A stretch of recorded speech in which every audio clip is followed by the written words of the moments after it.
Bon dia. Moltes gràcies per haver-vos apuntat a esta jornada. No sé si se me sent bé, espere. Sí, estoy dient que sí. Perfecte. Doncs moltes gràcies primer a Full per la proposta de llegir autores, que ja, bé, suposo que ja sabeu un poc per on va el tema, que rebreu bueno, tres autores, tres llibres, la possibilitat de les visites, les unitats per a fer les lectures als clubs de lectura i aquestes dues formacions, una que va fer Carme i ara aquesta. M'ha dit, diu a Susana, que li queden 30 paginetes, vol acabar el llibre, i com demà va a música, diu que si està a la biblio i passarà a entregar l'altre llibre. Ell va a les 7 a música. La biblio està oberta a les 7. Si algú té micro obert, si hem d'intentar... Vaig intentar silenciar. Bé, doncs, continuem. La veritat és que aquest llegir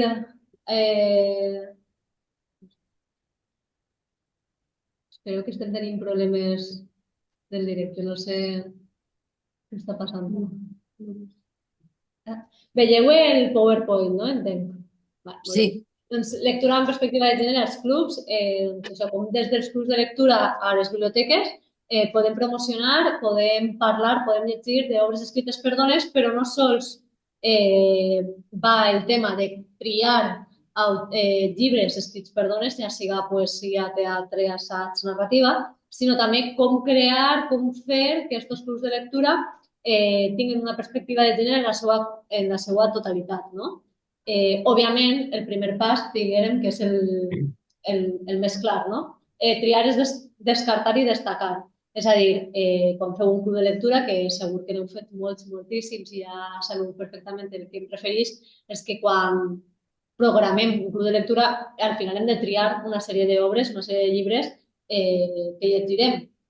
En la majoria dels casos, la persona que es dedica a dinamitzar el grup de lectura és qui tria, no? aquests títols.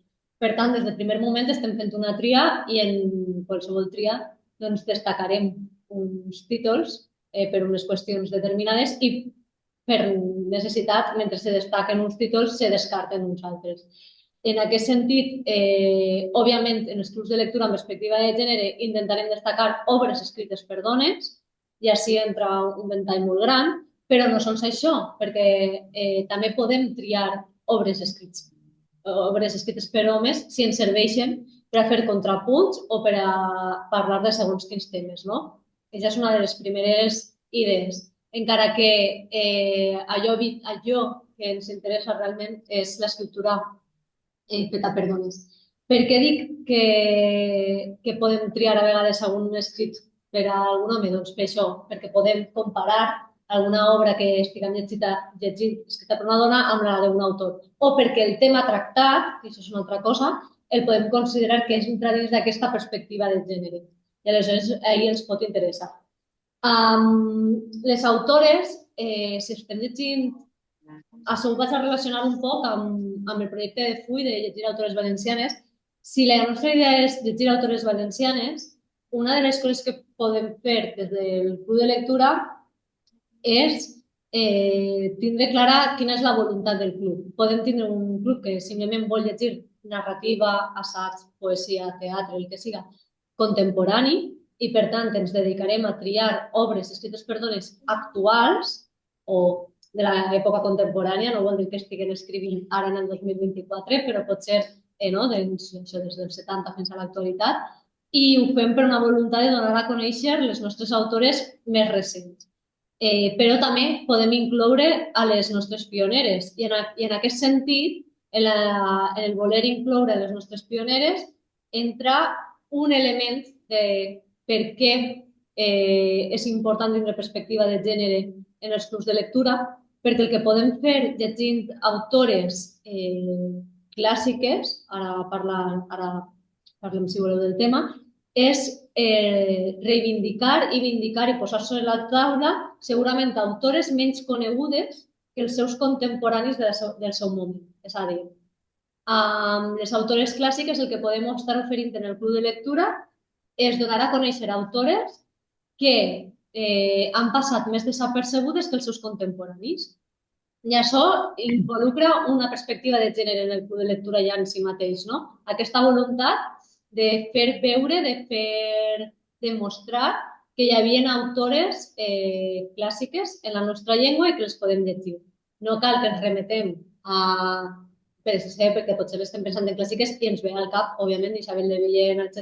No cal que ens remetem tan enrere, sinó que, per exemple, reivindicant autores com Carmelina Sánchez Putillas, Maria Ibars, etc., Isabel Clara Simó mateixa, ja estem fent aquesta tria, aquest destacar aquestes autores que potser són menys conegudes per al gran públic, per als grans usuaris de la biblioteca, que els seus homòlegs homes, no? Penses en Estellés, no sé això, Estellés, Ferran Torrent, etc., no? Autors més clàssics, podríem dir, que sí que el coneixen més que a les seues autores homòlegs. Aleshores, allí ja estem fent un primer pas amb la idea de destacar el que destaquem i per què. En canvi, si triem a les autores més contemporànies, també ho estem fent per donar a conèixer, per donar a veure que en l'actualitat cada vegada hi ha més autores que escriuen en la nostra llengua, que cada vegada són potser molt més conegudes i més valorades per el gruix del públic lector, que potser no passava fa més anys, però que ara sí que comença a passar, però justament perquè comença a passar, el que ens cal és aprofundir en la lectura d'aquestes obres, en aprofundir en la lectura d'aquestes autores i conèixer-les. És a dir, entendre que ara avui en dia s'està escrivint, que les dones valencianes estan escrivint de tots els gèneres i amb moltíssima qualitat i, per tant, ja estem també destacant un altre punt d'aquesta perspectiva de gènere. En aquest sentit, una cosa que sí que crec que és interessant en aquesta línia és tindre clar que segons la tria que fem en el club de lectura o segons com ho presentem, cal entendre que ha d'haver un fil o que hem d'intentar contextualitzar les tries que fem. És a dir, si anem a triar clàssiques pel motiu que siga, o anem a combinar clàssiques i actuals, o anem a llegir tan sols actuals, etc., hem de valorar el per què ho estem fent i a l'hora de presentar aquestes lectures als nostres lectors i lectores que entenguen el per què de la tria, perquè això és dotar al club de lectura d'una perspectiva concreta. És a dir, estem llegint aquestes obres per un motiu, estem llegint aquestes autores per un motiu concret, no? I al mateix temps intentar que aquest motiu o que aquesta tria que s'ha fet d'una manera determinada no enterbolisca el fet de que la lectura va ser plaent, el fet de que la lectura d'estos llibres és interessant, que les obres que anem a llegir ens van a poder agradar. Hem d'intentar trobar un equilibri entre allò que destaquem per els motius que siga, és a dir, en aquest sentit, per intentar incorporar més dones en els clubs de lectura, al mateix temps ha d'anar acompanyat amb una tria de lectures que considerem que poden agradar als lectors i lectores que tindrem en el club. Això és important. Vosaltres, millor que ningú, coneixereu el perfil del club de lectura que teniu davant, si ja teniu un club de lectura creat i que funciona i que ja sabeu qui són i qui participa. Si l'esteu començant, potser a l'inici us costa i heu de veure quins són els seus gustos, però a través de la seva d'allò que els agrada llegir, de les lectures que han anat fent els anys anteriors, etc., podeu trobar sempre, estic convençuda que segur que en trobeu, autores que estan fent això. És a dir, si teniu un grup que li agrada molt la novel·la històrica, doncs aposteu per introduir autores que escriguen novel·la històrica. Si llegiu poesia, doncs a buscar poesia, però escrita per dones. Si llegiu en el club, no sé, ciència-ficció, doncs intentar buscar a través dels gustos també aquestes autores que estan escrivint en aquests gèneres. Perquè al capdavall el que s'intenta amb els clubs amb perspectiva de gènere no és que siga encalçador l'haver de llegir dones perquè sí, sinó que responga també als seus interessos i a la manera que tenen de gaudir de la lectura, perquè això farà que segons quins prejudicis, etc., se puguen tombar més fàcils en el club de lectura. Aleshores, això és una de les coses que hem de tindre clar quan moderem o quan estem coordinant un grup de lectura, és aquesta combinació de les dues coses. òbviament, vosaltres, en el fons, com que sou les que... Parlem femení perquè estic veient sobretot dones connectades. En la pantalla m'hi tot dones. Millor que vosaltres no sabrà ningú que ja vosaltres esteu fent una tria i, per tant, òbviament, ja esteu fent el que vosaltres voleu que llisca aquest club de lectura. Llavors, ja està clar que ho heu fet amb una idea concreta. Però a qui li arriba ha de veure les dues coses. Ha de veure que vosaltres heu triat unes coses concretes, però al mateix temps que allò que heu triat els està agradant. No sé si m'estic explicant molt bé o no, però aquesta idea. D'acord. El que deia, la perspectiva de gènere té dues línies. Per una banda, òbviament, és incrementar la lectura d'obres escrites per dones que ens interessen per el seu discurs, però també pel que deia, perquè eren pioneres, perquè conreen un gènere concret, perquè ens parlen d'una situació concreta, etc. Aquest llegir autores, dones escriptores, aquesta línia és important encara avui en dia. Tenim tendència a creure que cada vegada es llegeix més escrit per dones, i és cert, cada vegada s'escriuen més dones, cada vegada, sobretot més que es llegeixen, és cert que en ple segle XXI, 2024, el món editorial publica cada vegada més dones. No és com estem parlant fa 100 anys, 200 anys, etc. enrere, que se publicaven molt menys dones. Cada vegada se'n publiquen més, cada vegada tenen més ressò, també, no? Vendes, etc. Però continuem arrossegant una deficiència que encara avui en dia s'està demostrant que ve, que és que en els nivells educatius se continua llegint més homes que dones. Per tant, encara que en l'actualitat s'estiguen publicant més dones, encara que cada vegada també la lectura siga més en femení, és a dir, segur que trobeu exemples de clubs de lectura en els que us trobeu que la gran majoria de les participants són dones. No sé si tindreu algun cas que no, però sol passar que la gran majoria són dones. Encara que això estigui passant, encara que cada vegada es publiquen més dones, cada vegada se passa més ressò, guanyen més premis, la lectura siga més en femení en el sentit de que ja cada vegada llitgen més les dones. Les últimes enquestes ens donen això, no? De que la lectura està sobretot està feta a través de dones. Encara això, com que arrosseguem, òbviament, segles i segles i segles de minusvaloració i de poc accés a l'escriptura i a la lectura per part de les dones, trobem que encara ens trobem a aquesta situació de que en els nivells educatius continua sent 90% homes, 10% dones.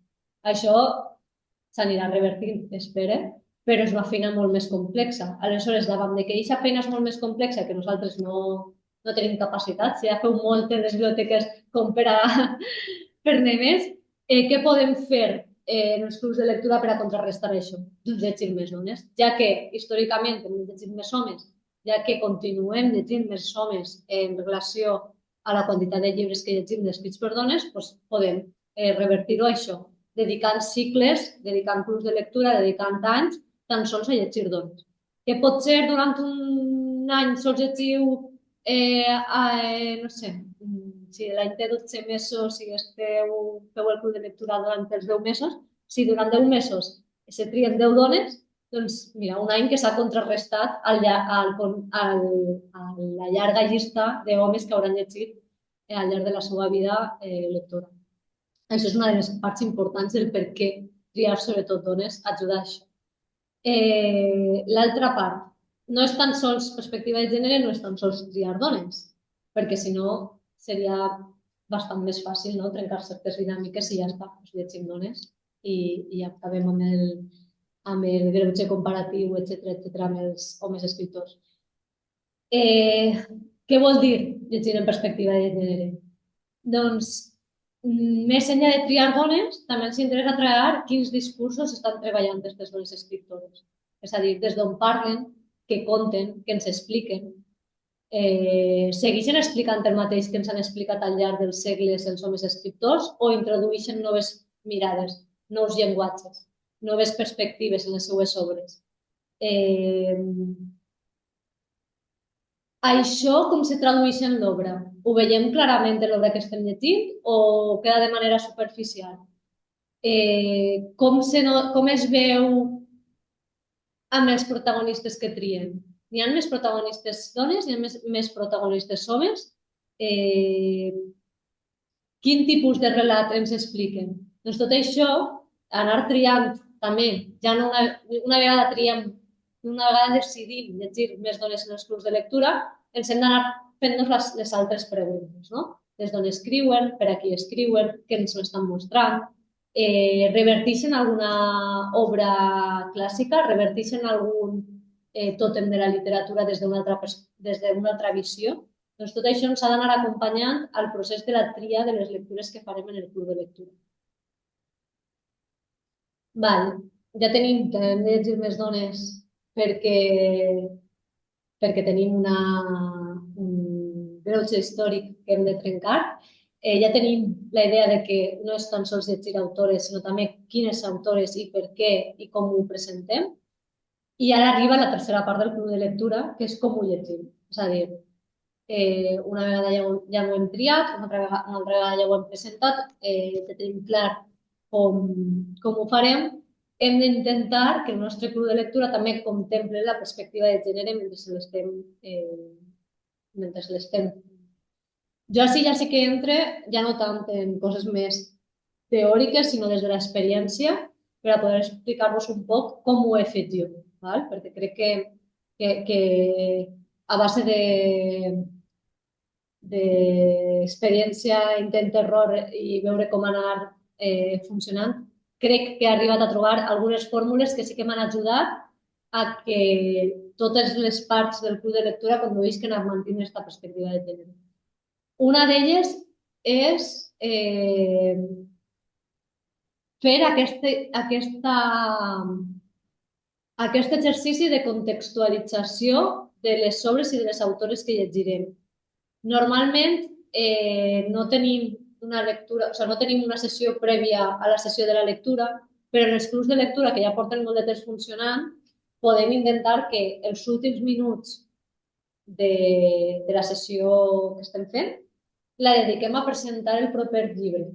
I no sols és a presentar, de parlar de la sinopsi, parlar del llibre, sinó en aquesta sessió intentar contextualitzar l'autora i l'obra i donar-li entitat.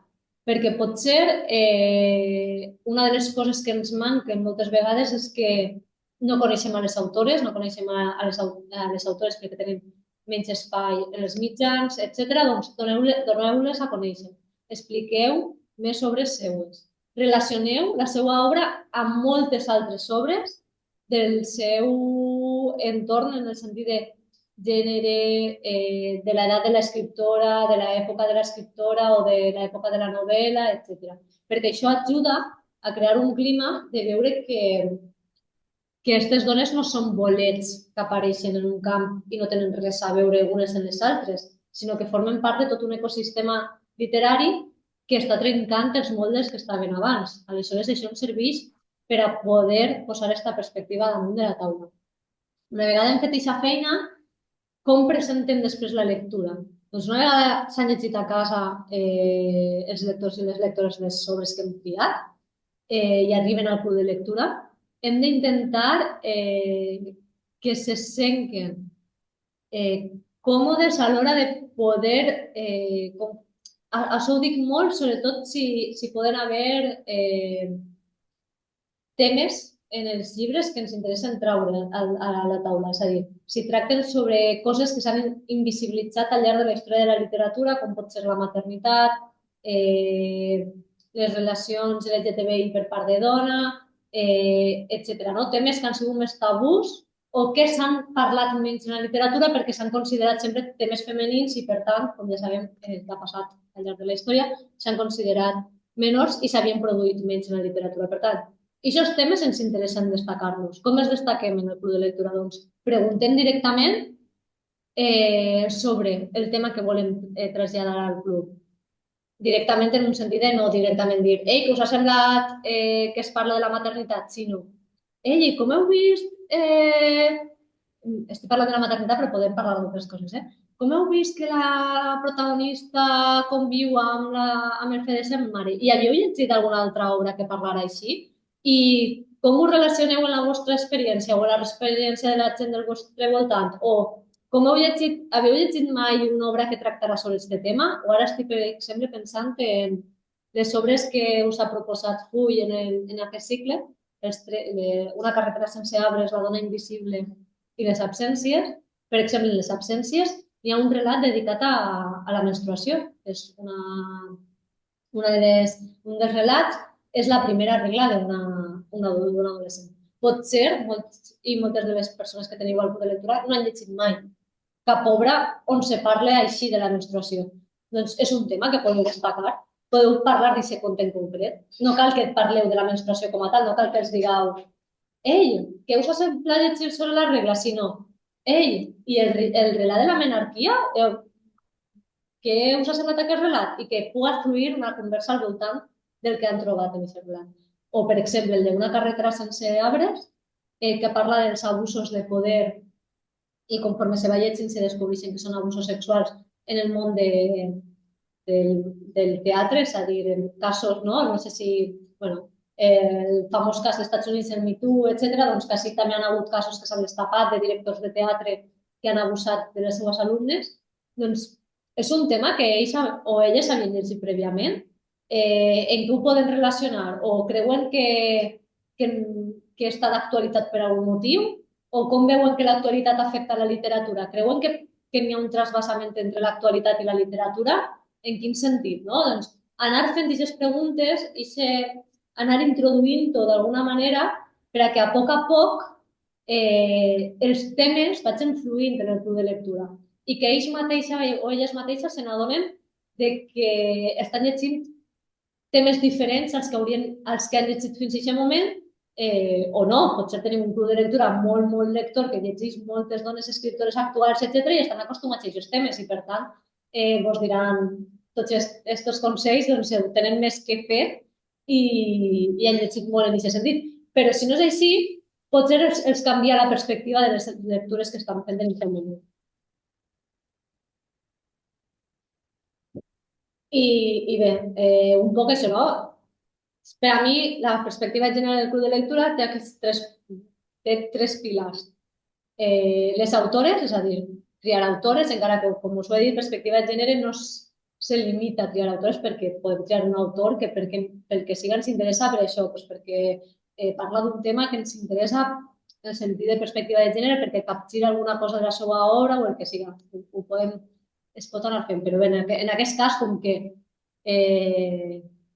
vos estan incitant, no? a que pugueu llegir autores valencianes en el club de lectura de manera més fluida, doncs, òbviament, la tria de les autores, el que ens diuen, és a dir, més enllà de ser dones, què ens estan explicant de les seues obres i com ho fan, que és una segona, és el que ens diuen i com ho fan, és a dir, quin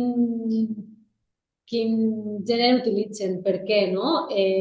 Per exemple, estem veient molt que actualment les dones escriptores actuals escriuen més relats que novel·les llargues. Potser és un tema que podem reflexionar en el club de lectura. Per què les dones escriuen més relats que novel·les llargues?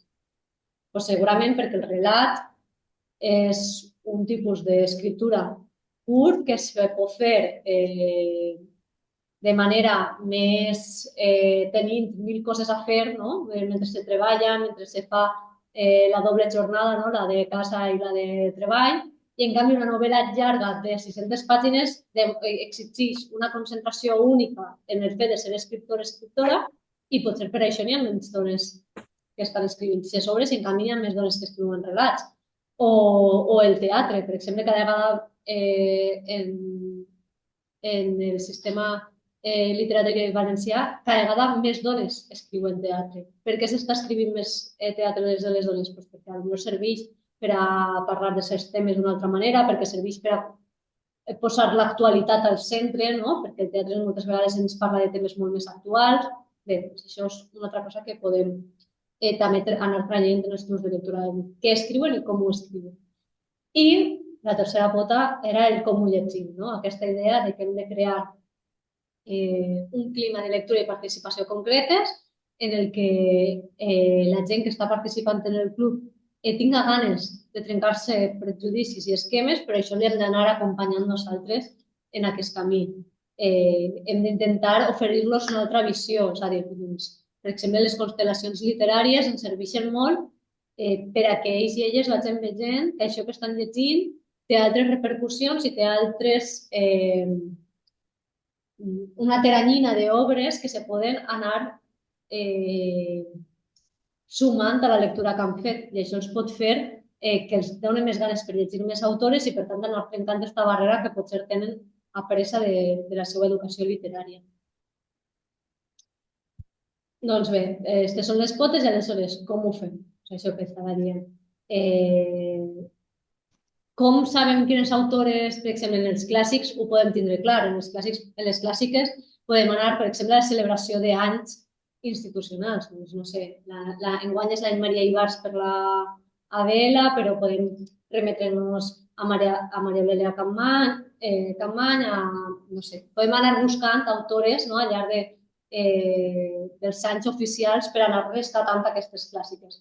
Les actuals, doncs millor que vosaltres, sé que no fa falta que us ho diga, doncs podeu anar visitant els catàlegs de les editorials valencianes per a veure quines autores estan publicant, els premis literaris, que sempre són una manera molt bona d'entrar als clubs de lectura, perquè llegir un premi sempre ens pot donar la sensació de que quan una obra ha guanyat un premi és perquè ja té com un setell, de que d'entre totes les obres que s'han presentat està guanyant. Per tant, també la podem presentar d'una altra manera. I també ens pot servir per a parlar dels premis literaris i de que com cada vegada n'hi ha més dones que guanyen perquè cada vegada participen més dones, s'atreveixen a participar als certàmens, que abans no passava. Doncs podem parlar d'això, per exemple. Premsa especialitzada, etc. Com les presentem, el que us deia. O anem a les hores canòniques i podem fer-ho així, o podem anar directament als que tenen els nostres usuaris el seu interès. Jo crec que una manera fàcil d'entrar a fer veure que n'hi ha molta literatura escrita per dones és a través dels interessos lectors dels nostres membres dels clubs de lectura triar-los sobres escrits per dona d'allò que els més els agrada llegir. És una manera de fer-los veure que allò que estan llegint el poden llegir també escrit per una dona. I, per últim, com dinamitzem el club, doncs les preguntes que llancem, això que vos deia de buscar els temes, de buscar-los a través de com els han escrit, el per què, el generar el debat, i al final que se n'adonen que no estan fent una lectura especial en el sentit que simplement estan obrint-se a llegir altres perspectives. I jo crec que amb això dona pas a que me pugueu fer preguntes, a que parleu, a que me conteu el que vosaltres us enllisca, el que vosaltres tingueu ganes de preguntar, no sé, perquè me sent que he estat parlant molt de rato, molt de seguit, i no m'agrada gens. Aleshores, no sé, pregunteu-me, pregunteu coses no sé, parleu. Si voleu, clar, no vos vaig a obligar, però jo crec que és el que està guai d'aquestes jornades. Podeu aprofitar també que Mercè és qui ha elaborat les guies de lectura de les 3 propostes d'enguany de la Fundació per a incorporar, que són Una carretera sense arbres, de Clàudia Serra, La dona invisible, de Carme Cardona, i Les absències d'Irene Klein. Així que, si potser ja li heu pogut fer una mirada i teniu alguna cosa que vulgueu comentar sobre aquestes lectures en concret, jo obric també a que també podem parlar d'això. A mi m'ha agradat, quan has comentat lo dels nous temes, que no són nous, sinó que apareixen en la literatura i els aporten les dones, perquè això ens donem compte en les últimes novel·les, sobretot. Se m'estan venint al cap uns quants títols que ho he vist així, que realment a mi me pareix que en l'actualitat qui està aportant, si separem per per sexes. Qui està portant més temes interessants i nous a la literatura són les dones, perquè s'estan atrevint a parlar de coses que realment eh, són noves en la literatura, són realment noves perspectives i no se diu només com a una reivindicació en clau feminista, que també, però me referís que l'exemple que has parlat tu de parlar de la regla, per exemple, o de certs tipus d'abusos o de mirades sobre la vida que sempre està focalitzant com si lo normal és ser home i ser dona és com una espècie diferent, no? Que a vegades llegeixes una novel·la i pareix que dona aquesta sensació. Tradicionalment ho han escrit els homes així, però no sempre, no sempre. I me ve ara al cap parlant dels Beto Casol, igual donaria per a que ens feres una altra xerrada, que tampoc estaria mal, sobre com els homes escriptors del cànon han marcat els models femenins de la història de la literatura, però que han esdevingut també els models femenins de la societat. I això no és poc, canviar això, mirar-ho d'una altra manera, és molt important i que tinguem tots aquests temes nous que ens aporten algunes autores, sobretot crec que molt joves. No sé, és la part que me pareix més interessant de la literatura actual. Clar, perquè jo crec també que els grans temes universals són universals, però només tenim la meitat d'aquesta visió d'aquests temes universals. S'ha escrit molt de relacions, però sempre, majoritàriament, des del punt de vista d'una de les parts de la relació, si estem parlant de relacions home-dona, que és el que més habitualment apareix en la literatura. Però només tenim la meitat d'aquesta visió. No cal anar-nos en aquests grans temes universals per a tindre una visió absolutament diferent del mateix i que és el que s'està portant més, o que el que s'està veient més i que és el que aporta d'alguna manera la literatura, aquestes mateixes històries, aquests mateixos temes contats per dones. Això també és el que jo crec un poc que Mercè et referies quan podem contraposar quan llegim un home, quan llegim una novel·la escrita per un home i a continuació una que tracta d'un tema molt similar però escrita per una dona, si això tria l'hem fet bé, podem trobar ahí una contraposició important que pot donar per a molt de debat. Per exemple, pensava, mentre estàveu les dues Tereses parlant, per exemple, una cosa com parlar de l'adulteri o de la infidelitat, no? Podem remetre'ns a clàssics de la literatura que han configurat una visió tràgica, etc., de la dona infidel, adúltera, que paga les conseqüències de la seva infidelitat. Estic pensant en Madame Bovary, Anna Karenina, tot això, i ho podem contraposar a... Ara vaig a fer... Ho estic pensant mentre ho estic dient, però per exemple, Júlia d'Isabel Clara Simó, doncs podem intentar contraposar aquestes dues figures, no? Una figura femenina forta que vol aconseguir una cosa i que, per tant, en aquest voler aconseguir una cosa tirarà endavant amb tot i trencarà amb tots els... Per aconseguir el que vol, farà tot el que pot per arribar ahí, no? Com Madame Bovary, no? O com Anna Karenina, però com les veiem de diferents aquestes protagonistes, no? Quin és el resultat tan diferent o per què o què se'ns mostra d'elles mentre estan narrant-se la mateixa història, no, perquè no és el mateix, però m'enteneu el que vull dir, no? Aquesta dona que buscant el seu propi desig o la seva pròpia culminació de la seva vida va per totes. Doncs podem fer això, no? Triar una obra per després contrarrestar-la amb una altra i mirar a veure què ens han estat contant al llarg de la història de la literatura i què ens hem perdut en aquest sempre llegir des de la mateixa perspectiva moltes coses. Per exemple, amb tot el tema dels abusos, per exemple, que és un dels temes que està en Una carretera sense arbres, que és una obra de teatre, per exemple, se pot pensar en Terra Baixa, d'Àngel Guimerà, que també parla d'abusos, que també és una obra de teatre, però està escrita per un home i encara que hi ha una protagonista dona, se'ns parla molt des de la perspectiva d'en Manelik i la seva intent de matar el llop, no? De matar a l'abusador. Doncs, bueno, aquestes coses, no, que ens permeten com mirar a veure si canvia o no canvia més enllà de la temporalitat. És a dir, òbviament estem parlant d'una obra escrita en el segle XIX, no, segle XX, perquè és 1907 o 1908 de la baixa, però bé, molt inicis del XX, amb una obra escrita en el 2023. Doncs més enllà de l'això temporal, veure si realment veiem que al estar escrita per una dona o per un home hi ha algun canvi. Com han escrit a la dona, o com ha escrit a la persona que està patint els abusos, o com ha escrit a l'abusador. No? I aquest joc és el que podem fer també.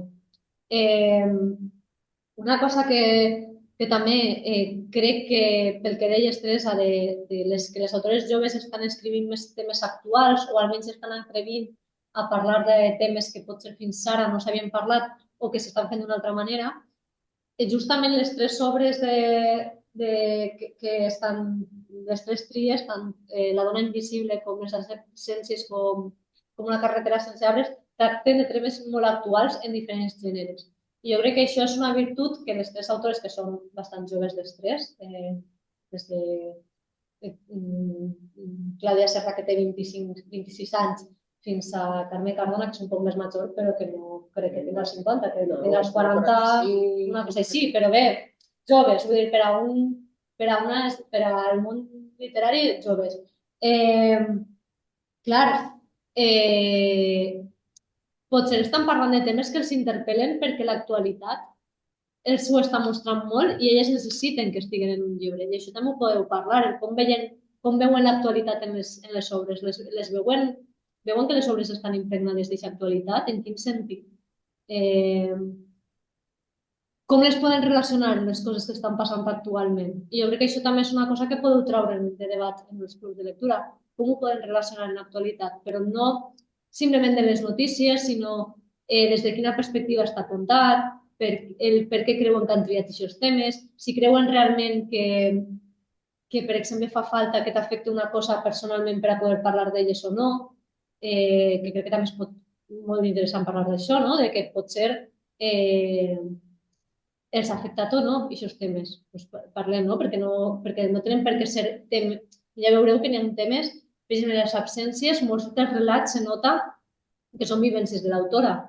Alguns dels relats, perquè hi ha una confusió entre que podria ser l'autora i l'escriptora, no? Pues perquè alguns relats estan basats en una xica jove de València que se'n va a fer l'Erasmus a Alemanya, cosa que li ha passat a l'autora, etcètera, etcètera. Però la nova mestra, que l'hem dit, La dona invisible, ens hem enviat abans, perdoneu, no li ha passat a l'autora, no li ha passat a Carmen, perquè és una novel·la ambientada en els anys 60, en una zona rural, una mestra que va a un poble i que se troba amb una sèrie d'aspectes... N'hi ha un secret que corre per el poble, n'hi ha alguna cosa que no està bé en el poble, que ella haurà d'anar descobrint perquè l'està afectant al seu dia a dia, en el seu treball com a nova mestra. Clar, això a ella no li ha pogut passar, no? Però sí que parla d'un tema actual en aquest tema, encara que a ella no li hagi pogut passar. Però sí que està parlant d'un tema actual en la novel·la. Doncs anar mirant a veure això també.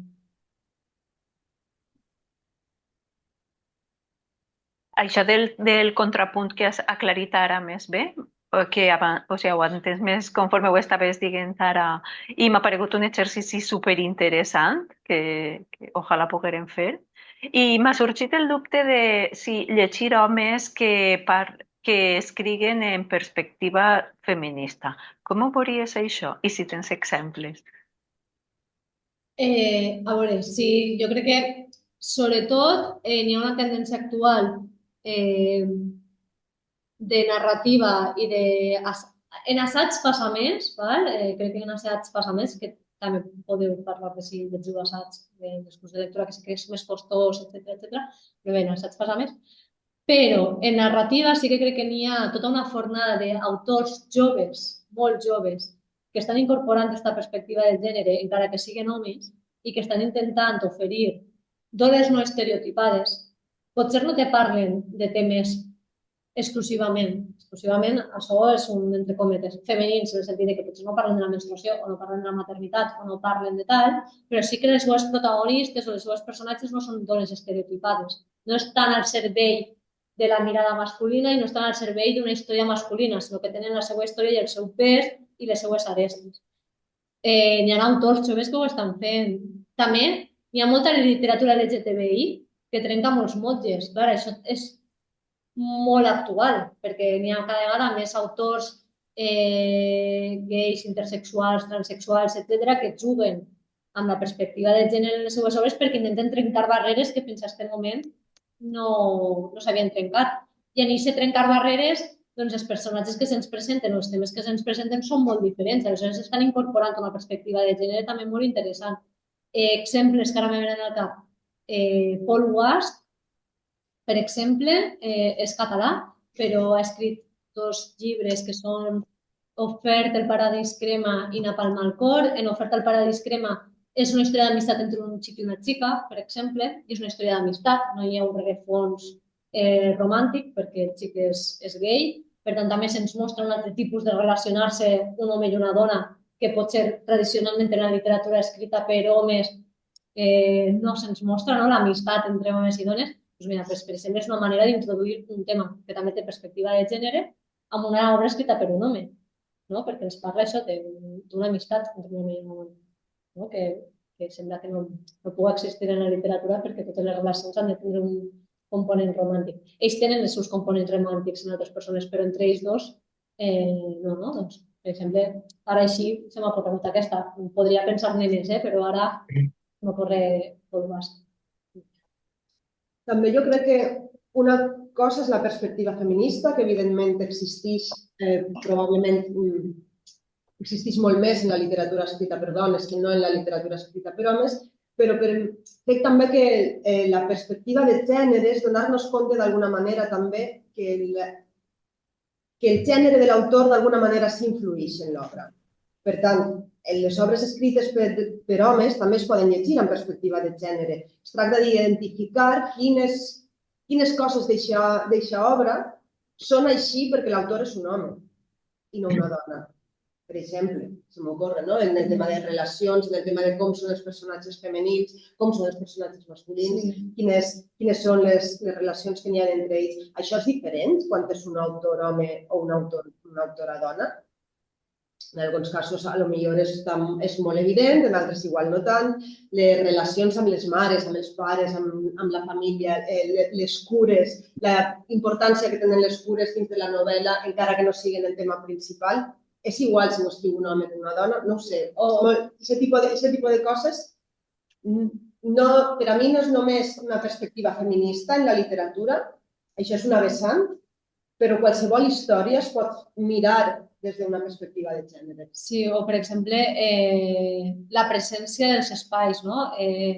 Quantes obres escrites per homes passen a l'interior d'una casa, per exemple, o en un lloc exterior, no? Perquè potser, com que tradicionalment les cases han estat ocupades més per dones, han sigut les dones que han sabut retratar més tots els conflictes interns que passen dins d'una casa, no? O en una família, etc. No? Per aquest punt de la universalitat. I què és més universal, una casa o un carrer o una plaça, no? Doncs això també ho podem anar mirant amb els llibres i això, com deia Teresa, és la perspectiva de gènere, que és un poc això, no és simplement llegir autores, sinó entendre que vivim en un sistema patriarcal que ha favorit una sèrie d'imatges o una sèrie d'idees al voltant de la literatura i que al llarg dels anys, al llarg dels segles, la literatura ha contribuït a perpetuar aquesta imatge i a mostrar-nos aquesta imatge, les dues coses. La literatura, tota literatura de tots els llocs del món, de totes les llengües del món, serveixen per a dues coses, per a mostrar la realitat i al mateix temps per a perpetuar-la. No? Perquè al final tot allò que se mostra és el que és oficial, el que existeix, tot allò que no se mostra és tan important com allò que se mostra. Tot el que no mostrem l'estem relegant a un lloc que no llegim, que no veiem. Per tant, això també és important veure.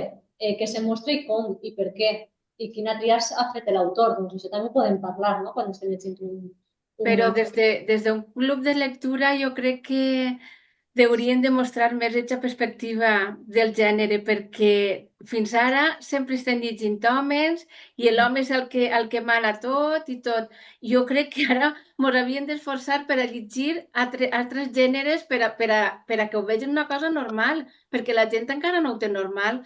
Jo treballo en una biblioteca i encara veig gent a buscar un llibre d'uai, no, este està escrit per una dona. Dic, i què? Llis-lo? Que llis-lo? I mira, no. Si no canviem això, Per això, Vicent, la idea d'intentar en els clubs, ja que nosaltres estem triant les lectures que van a llegir en un club de lectura, bueno, normalment, potser tenim clubs de lectura que se fa una tria entre tots i totes, etc, perquè hi ha molts models. Però ja que estem intentant programar-ho, doncs des de l'inici programem amb aquesta idea de anem a llegir dones o anem a llegir més dones que homes, anem a fer un mix però que estigui més dones i anem a intentar que trenquen la barrera de segons quins prejudicis, que s'acosten i intentar que vegin que s'està escrivint en la mateixa qualitat, que escriuen en la mateixa qualitat que escriuen els homes. Per tant, també aquesta idea d'intentar trobar obres que els puguen agradar per a que perdin aquest prejudici, perquè si no se quedaran també amb el prejudici. Aleshores, no, intentem trencar-lo, intentem fer aquesta idea de proposar los temes, mirar a veure com ho han llegit, què han vist, anar recomanant els altres autores al voltant d'aquesta autora, per exemple, no? De que vegin que hi ha més dones que estan escrivint igual, si els ha agradat aquesta obra, doncs anar com traient-los de la coveta de no vull llegir dones, no? Anem a intentar que això ho canviem, perquè al final també ens passa això, perquè al final, al llarg de la seva vida, han llegit més homes que dones, aleshores tenen el prejudici que, bueno, al final un tòpic i un prejudici serveix sempre això, perquè l'acostum, no? Han llegit més homes tota la vida, és el que estan acostumats i no volen llegir una altra cosa. Doncs anem a intentar trencar-ho nosaltres, ja que tenim la possibilitat de programar el club. jo sempre que puc oferís dones i en valencià. Clar, al final és paregut al que ens passa en la lectura en castellà o en valencià. Estan acostumbrats a llegir d'una manera, és complicat anar... Al principi és complicat trencar això perquè hi ha reticències. En aquest cas, probablement les reticències no són les mateixes. En el tema de la llengua, sí que moltes vegades pensen, o moltes vegades és veritat, que els costa més aquesta lectura. En aquest cas, en principi, no hauria de costar-los més llegir a una dona, però ja pensen que van a tractar uns temes que no els van a interessar o que ens van a... Bueno, és veure que no, que hi ha de tot. Sí, per exemple, en el de la nova mestra, de Carme Cardona, per exemple, estic parlant dels 3 llibres que vos proposava avui perquè crec que ja que teniu la possibilitat de les guies didàctiques, ja que teniu tot això, que és una novel·la històrica, a priori, amb tints de thriller, no? Que els thrillers sé que n'hi ha lectors i lectores que són molt fans del thriller i busquen molt la novel·la negra, etc.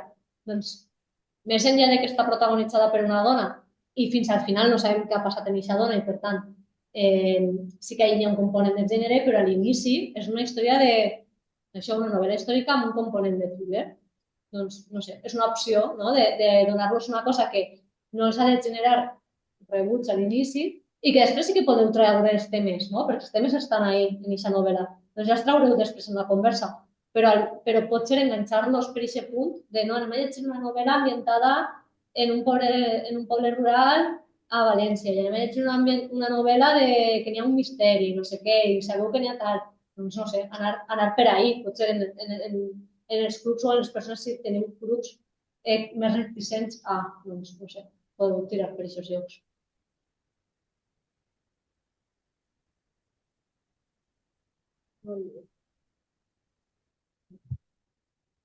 O canviar-li la sobrecoberta, Vicent.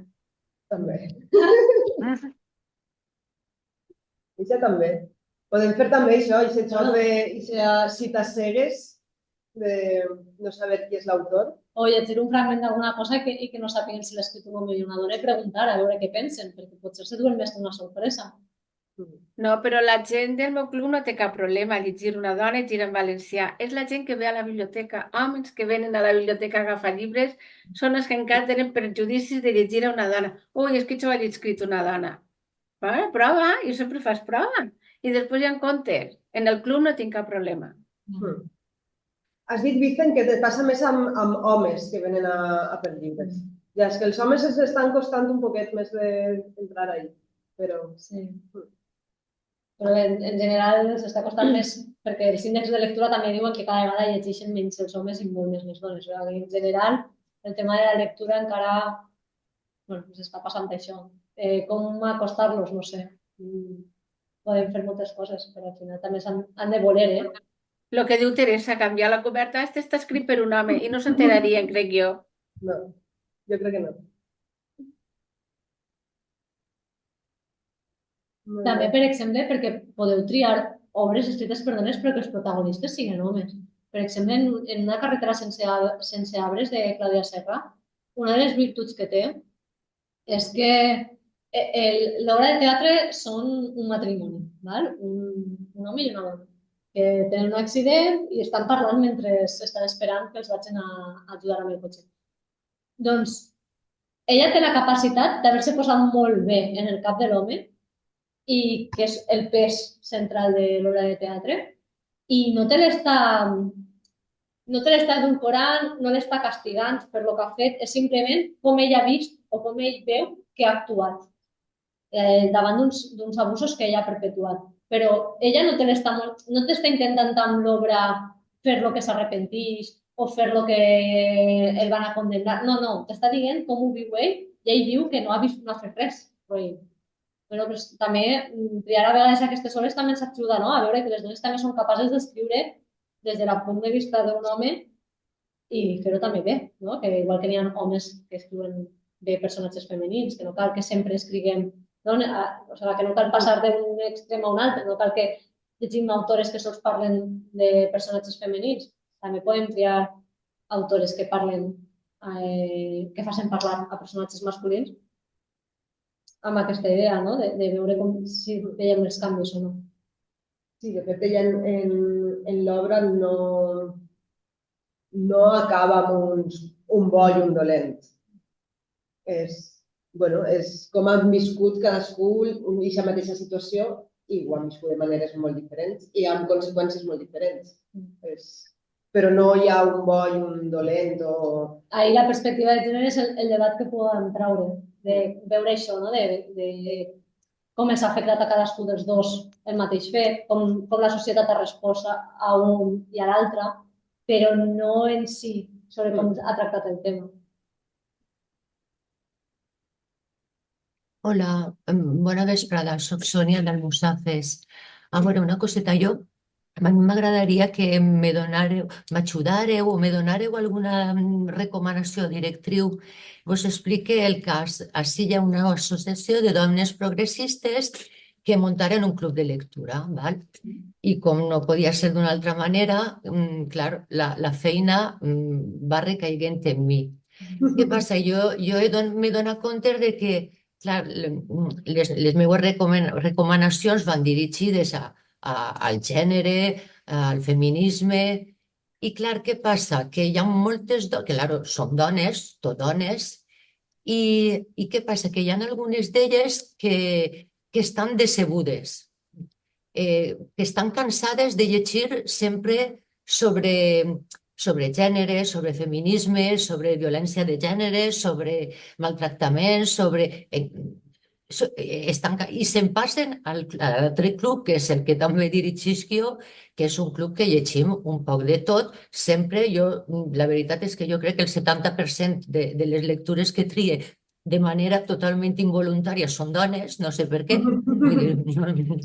Deu de ser una cosa, però sí, són dones.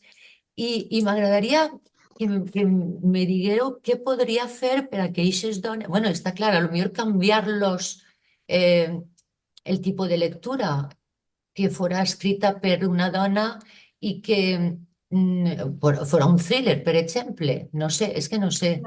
A veure, també el que hem dit abans pot ser llegir alguna obra clàssica o el que fos, escrita per un home, però que després tu en el debat pots afegir la perspectiva de gènere, és a dir, per exemple, no? El que dèiem de...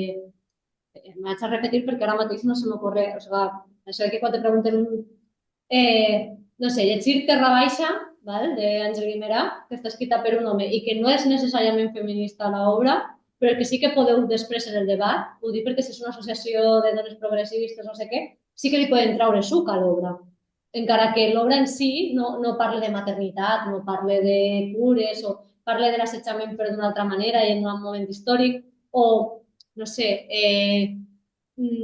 per exemple, Matèria de Bretanya de Carmina Sí, i se Santiago. se'l varen llegir.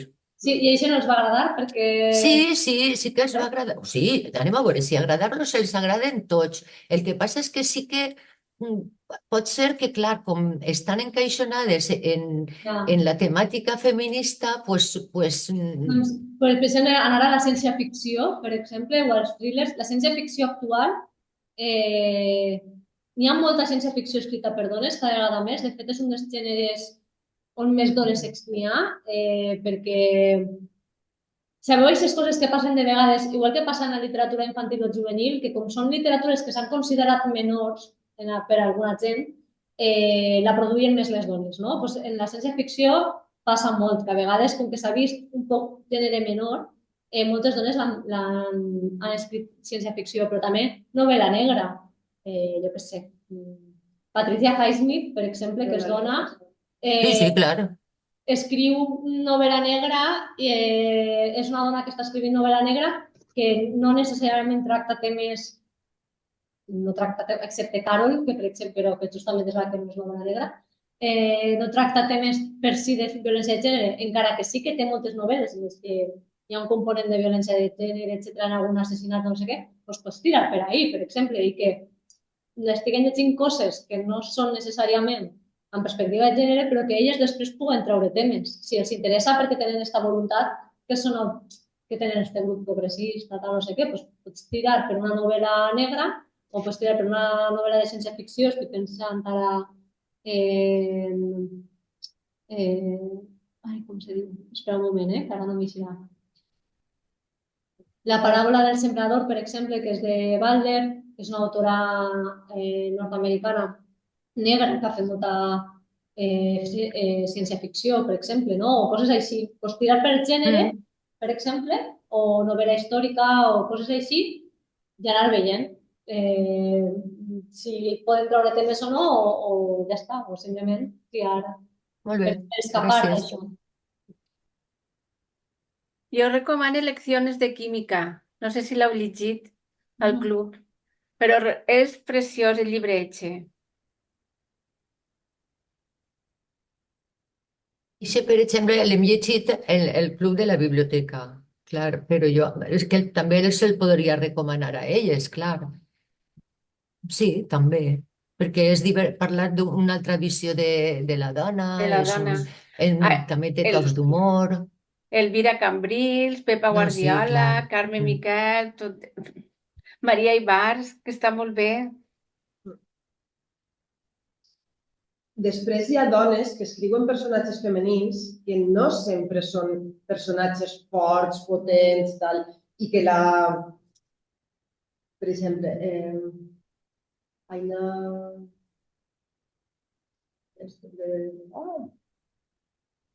Aina se llama. Sí, els dies bons. Els dies bons. Superboig el llibre.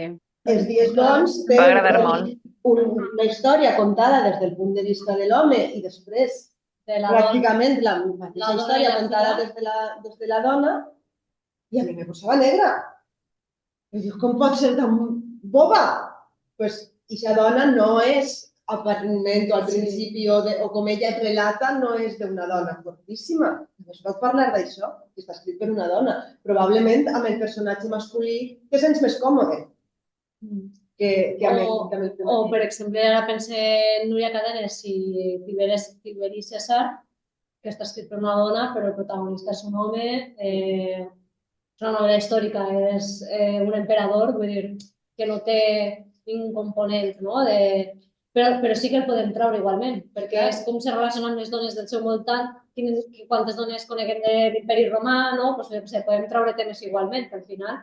I amb els dies bons passa igual, està escrita per una dona superjove, els dies bons, i la veu principal és un home de 50 anys, no? Bueno, no sé, o sigui, podem anar portant aquests temes també.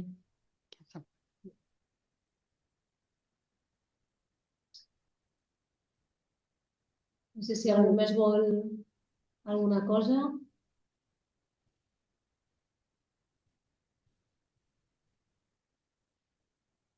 Molt bé, doncs moltíssimes gràcies a totes. Bueno, tenim també per ahir a César, teníem? Molt bé. És que estan dient, nosaltres hem llegit Una carretera sense arbres i la veritat és que el personatge d'Isabel no és precisament innocent des del meu punt de vista. No, és que Isabel no és innocent. O sigui, la dona de... O sigui, està Gerard, que és el marit, i Isabel, que és la dona. Isabel no és ni innocent ni bona persona, tampoc.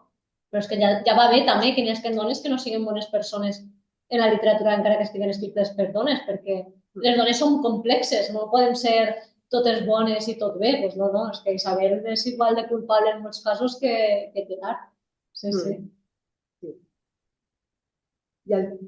I al final es tracta d'això, que les dones escriuen literatura on passen moltes coses, on hi ha personatges potents i personatges febles, masculins i femenins, i no es tracta, les dones, això s'ha dit moltes vegades, no són sers de llum, així per definició totes, i això també ha d'aparèixer en la literatura i això apareix en la literatura escrita per dones molt. I en la perspectiva de gènere també ens ajuda això, no? Pues, per exemple, ara estic pensant sobre lo de no ser bones, jo què sé, obres com Per què ser feliç com podria ser normal de Janet Winterson, o El jardí de vidre de Tatiana Tibulat, o Babadunia, per exemple, escrivien tots així, on les protagonistes dones no són bones i són roïnes.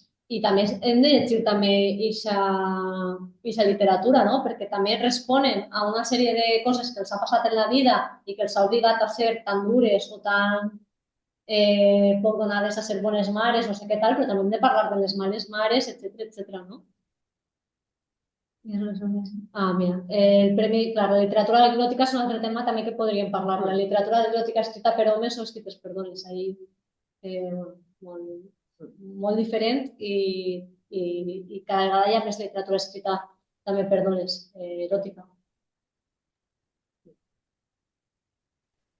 Sort que heu dit que estava César, perquè podríem pensar que als bibliotecaris no els interessava la perspectiva de gènere. Bueno. Això també és un altre tema, però bé, ja sabem com... No, però no soc César, soc Lucía, disculpeu. És que estava posat l'este de César Estàs enganyat. O sigui que no hi ha homes. Això no es trobava. És boníssim, claro, soc Lucía. És boníssim el que ha dit Teresa, claro. És que igual, bueno, res. O aquestes coses només de dones o als homes no els Però interessa. ja sabeu també que en la vostra professió hi ha moltes, claro. Hi ha moltes dones, però no, que igual que sí que estem dos dones parlant, no, que al final en el món cultural, etc., cada vegada hi ha més dones exercint aquests treballs i bé, doncs, ens interessa a nosaltres, doncs, bé, doncs ens interessa a nosaltres, potser tampoc els interessa a ells, doncs ja se sumaran si volen, i si no, doncs, pitjor per a ells, que no estan llegint altres coses, jo què sé, no? Que... Sí. Aprofitem-nos en aquest cas que en som més i ja està. Sol serà un reconeixement a César, però bueno. Bueno, però Lucía li contarà, segur. Molt bé, doncs això, moltíssimes gràcies a totes per participar. Esperem continuar fent aquest tipus de tallers. Moltes gràcies també al Col·legi de Bibliotecaris per la col·laboració amb aquest projecte. I bé, jo això us animo a continuar, a que ens feu també les vostres aportacions perquè continuarem incorporant lectures, així que teniu el nostre correu, us podeu anar totes les coses que llegiu en els clubs de lectura i que digueu, no l'esperava i ha funcionat superbé, i això ens volem conèixer també. I bé, moltíssimes gràcies. Moltes gràcies. Gràcies. Adéu, gràcies. Adéu. Adéu.